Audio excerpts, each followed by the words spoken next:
ونعوذ بالله من شرور أنفسنا ومن سيئات أعمالنا من يهد الله فلا مضل له ومن يضلله فلا هادي له ونشهد أن لا إله إلا الله وحده لا شريك له ونشهد أن سيدنا وسندنا وحبيبنا ومولانا محمدا عبد الله ورسوله الذي أرسله بالحق بشيرا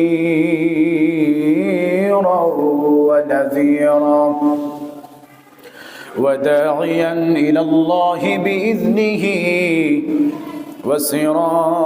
وسراجا منيرا فقد قال الله تبارك وتعالى في كلامه المجيد وفرقان الحميد أعوذ بالله من الشيطان الرجيم بسم الله الرحمن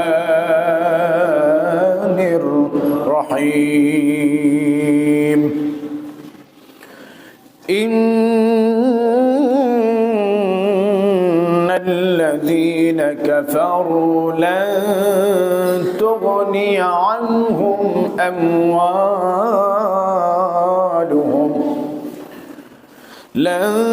تغني عنهم أموالهم ولا أولادهم من الله شيئا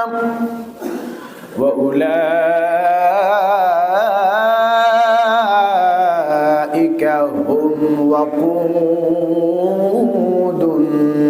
النار وقال تعالى يوم لا ينفع مال ولا بنون إلا من أتى الله بقلب سليم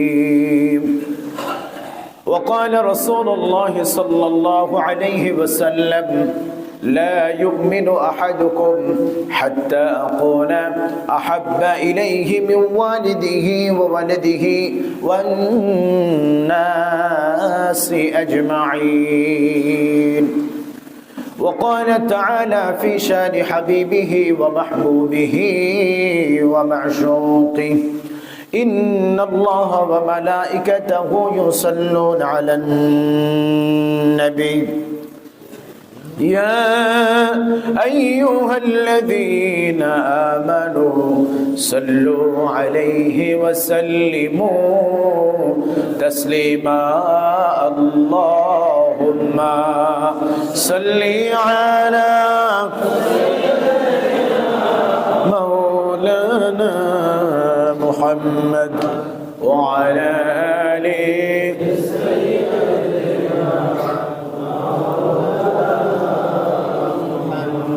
درود إبراهيم بڑی اللهم صل على محمد وعلى آل محمد كما صليت على إبراهيم وعلى آل إبراهيم إنك حميد مجيد اللهم بارك على محمد وعلى آل محمد كما باركت على إبراهيم وعلى آل إبراهيم إنك حميد مجيد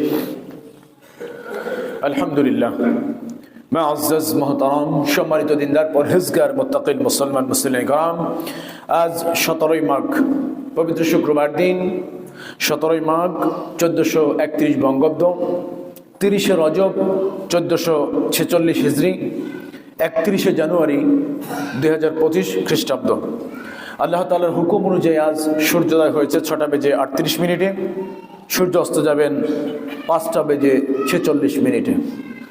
আজ সারাদিনের সময়কাল 11 ঘন্টা 8 মিনিট। আজ রাতের সময়কাল 12 ঘন্টা 52 মিনিট। মহান ইজ্জত ওয়াল জালালের দরবারে শুকরিয়া জানাই যে মহান আল্লাহ সুবহানাহু ওয়া তাআলা আবারও একটি নতুন দিনের সূর্য আপনাকে আমাকে দেখার মতো তৌফিক দান করলেন।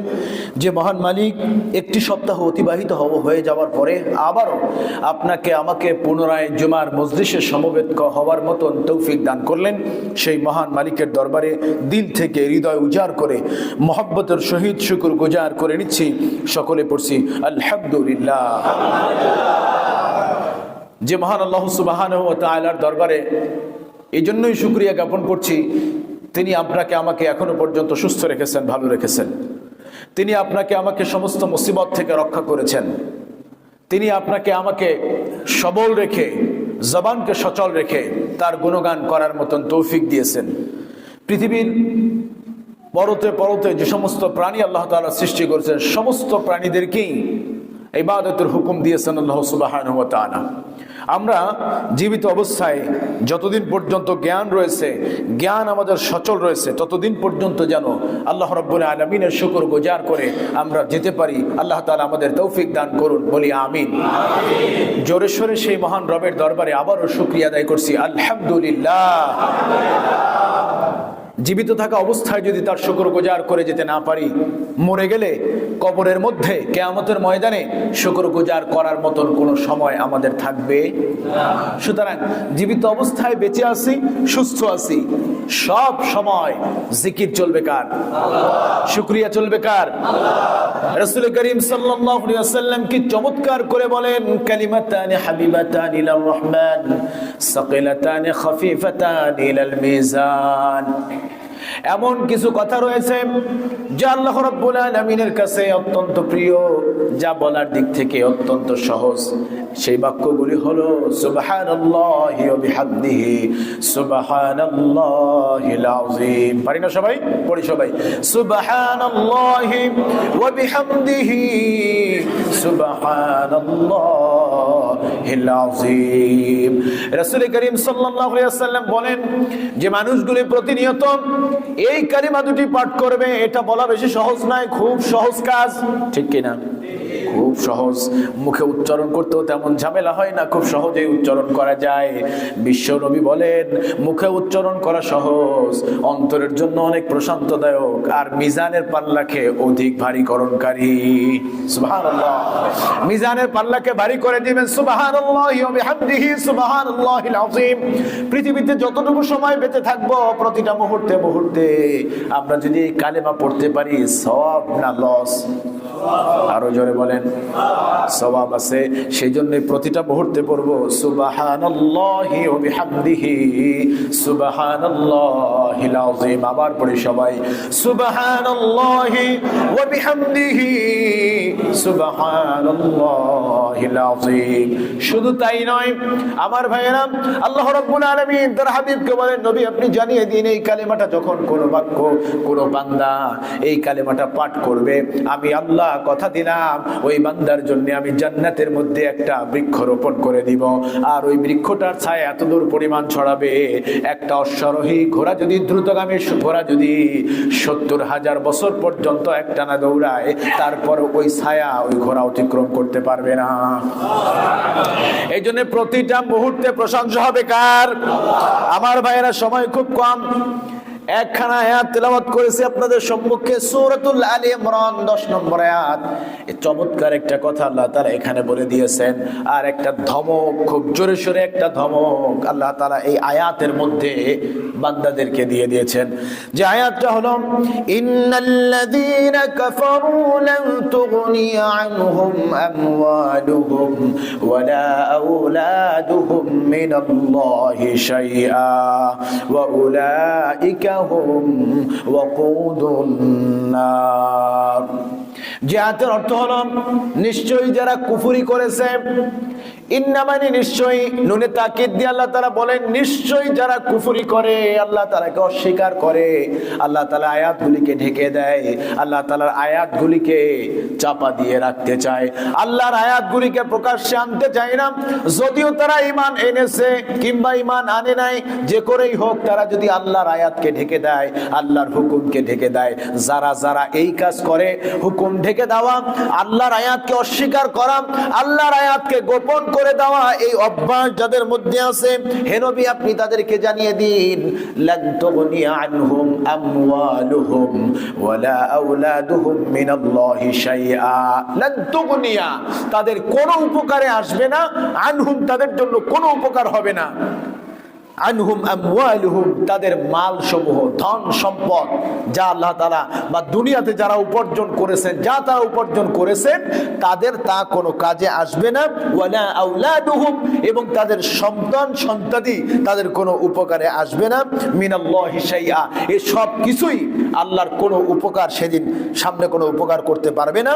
ওয়া উলাইকা হুম ওয়াকুদুন নার, আর এই সমস্ত মানুষগুলি জাহান্নামের ইন্ধন ছাড়া আর কিছুই হবে না। এই ছিল তেলাওয়াতকৃত আয়াতের অর্থ। আবারও যদি বলে দেই, নিশ্চয়ই যারা কুফরি করেছে তাদের ধন সম্পদ এবং সন্তান সন্তাদি, দুইটা জিনিস, ধন সম্পদ এবং সন্তান সন্তাদি কিয়ামতের ময়দানে আল্লাহর সামনে কোনো কাজে আসবে না, আর তারা হবে জাহান্নামের ইন্ধন।